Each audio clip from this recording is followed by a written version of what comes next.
Alright, so we're back on transportation, number 3, and then number 4, clothes. Look at your market and find out what niche is available in your area. It may vary from place to place.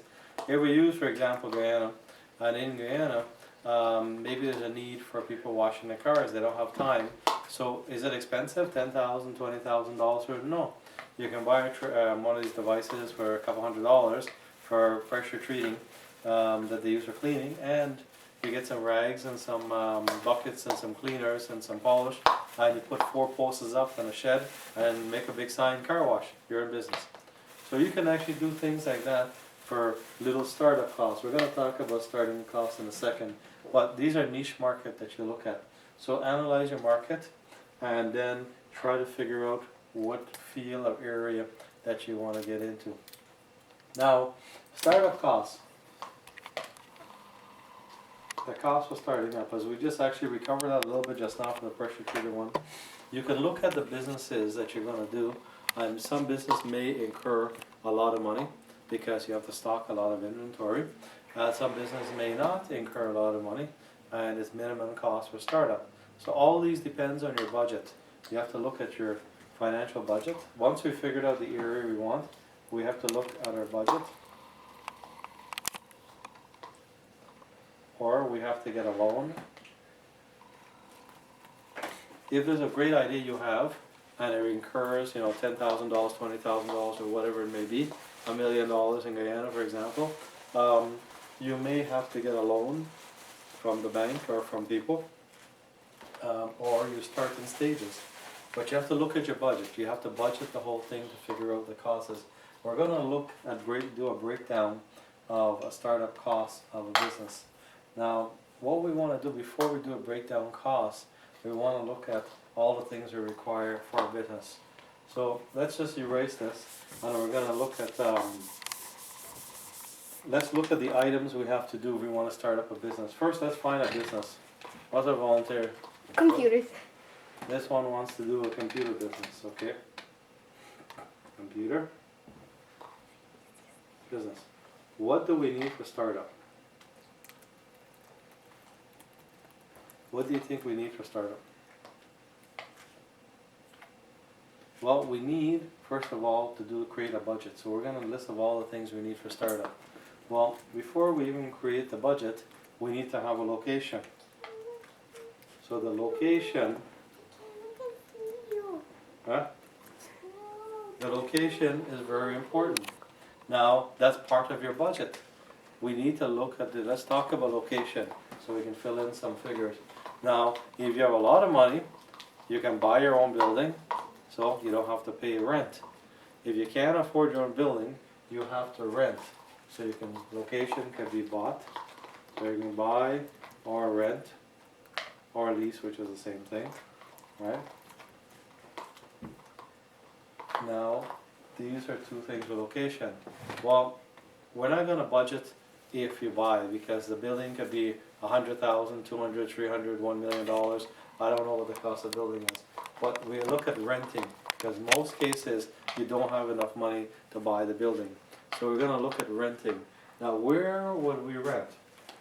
Let's say we're doing a computer business. Where are some good places that we could rent? Places that have a lot of house or apartment buildings. A populated area. For renting a location, we look at populated area. Will we go in the middle of the jungle and open a computer store? Do you think the natives, or you don't have electricity, will buy computers? No. So she's right. You want to have a popular area. Now, in a popular area, you could. We're looking at renting. We can look at the rent rates in areas. Is it a good idea if there's already a computer store in that area to open one right next door? Or open one next to them? Yeah, exactly. You see?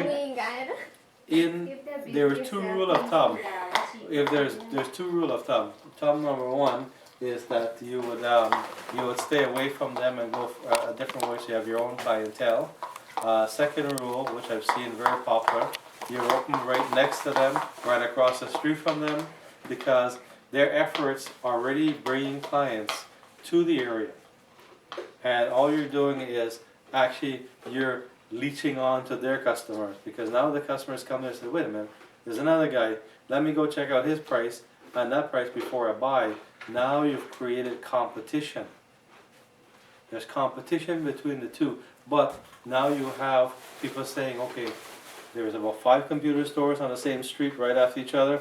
Everybody's gonna flock to that area. Once they know, there's gonna be more, you have more potential of getting more sales, but your profit margin of the items will be small because of the competition. So the pros and cons being next to somebody, you have the traffic flow, but the profit margin is very small. If you're further away from people, so people don't have to go further away, you can have a higher profit margin, make more money. You may have less sales, but your volume might be actually higher than the guy, for profit-wise, than the people that have a store next to them. So those are things you're looking for rent. So the renting, you can look at different costs. I mean, if your rent, for example, is $1,000 a month, so we're gonna add that for our first one is $1,000. See, this is our budget we're creating, as we talked about. We've got the rent. Let's circle the rent. Okay, should I use this?